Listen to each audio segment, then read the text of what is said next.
Gary, with Portsmouth and Carlisle both away within the same week, I imagine that can have quite an effect on the players. How, as a coaching staff and as a club, are we managing that effect it may have?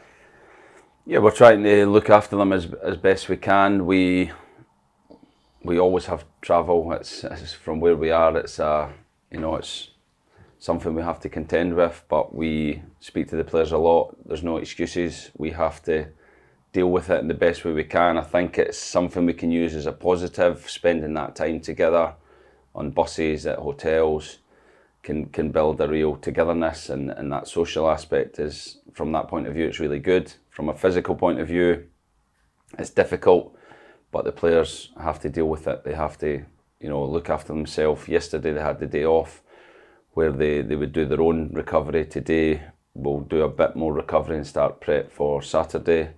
We're travelling tonight, and we have fantastic facilities at Mottram Hall and then at North Lakes and Penrith. So we'll do everything we can to get them ready, to be physically ready, and I'm sure they will be. I think this is a journey that previously we'd only done over one night. How important was it to do it over 2 nights for you? Yeah, I think it's massive. It allows us to, get most of the way tonight, and then, recover.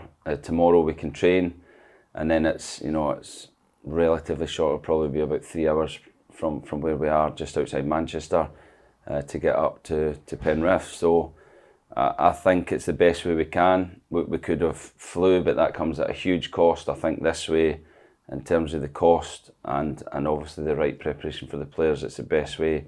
Both hotels have pools and different facilities that we can use for recovery, and the players will be ready. We spoke a lot in pre-season about there is no excuses. We know we have to travel a long way for every away game, but doing it this way gives us, for me, the best chance to be physically at our peak come 3 o'clock on Saturday.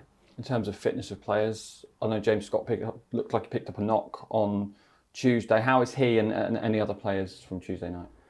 Yeah, he's not great. It doesn't look good. He's getting a scan tomorrow. He's going to come up with us, as is Ilmari. They're going to be with us again for that social aspect, but he's going to get a scan tomorrow, and we'll get the full extent. But it looks like he'll be out for a few weeks at the very least.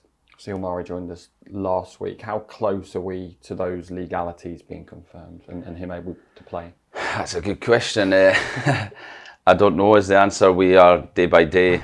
It won't be for this weekend. We're hoping it's for next weekend, but we have to just assess the situation day by day. I just spoke to Ilmari in the corridor. Actually said he could have waited a week, and he just waited in Carlisle for you. Yeah, he's definitely racking up his miles at the moment, but we felt it would be important for him to come with us rather than leave him here and he doesn't see the team for 2 or 3 days.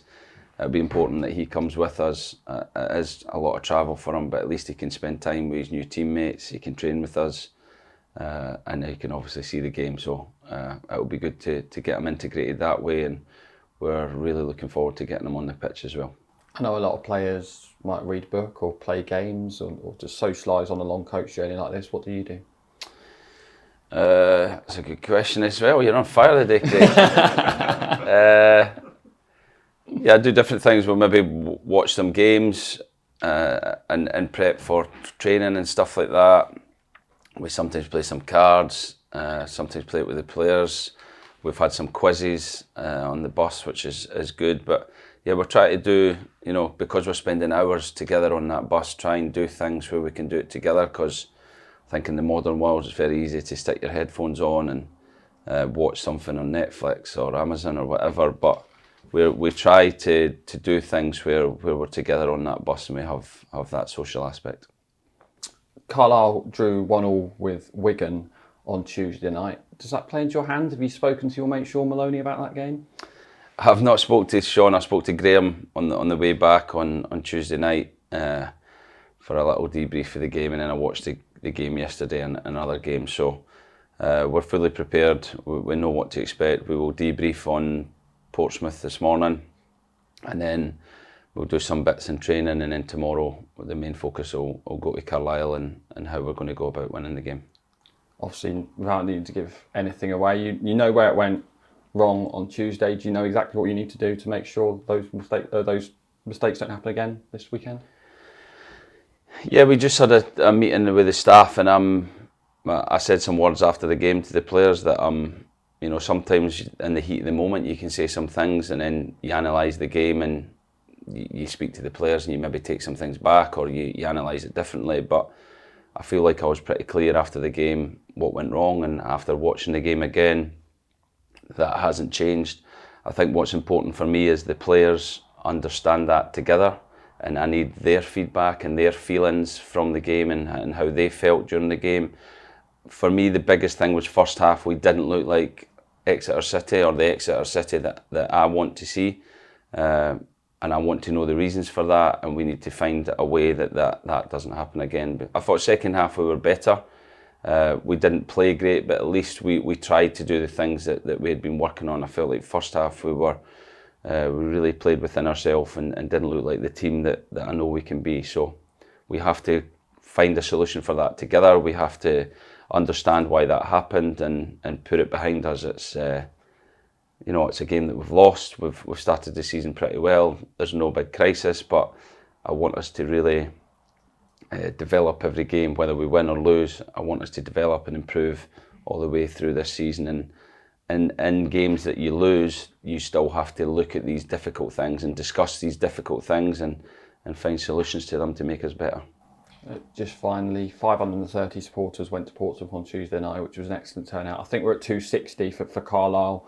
On Saturday, it's a long old trip. I'll be getting up so early. That's an excellent effort, I think.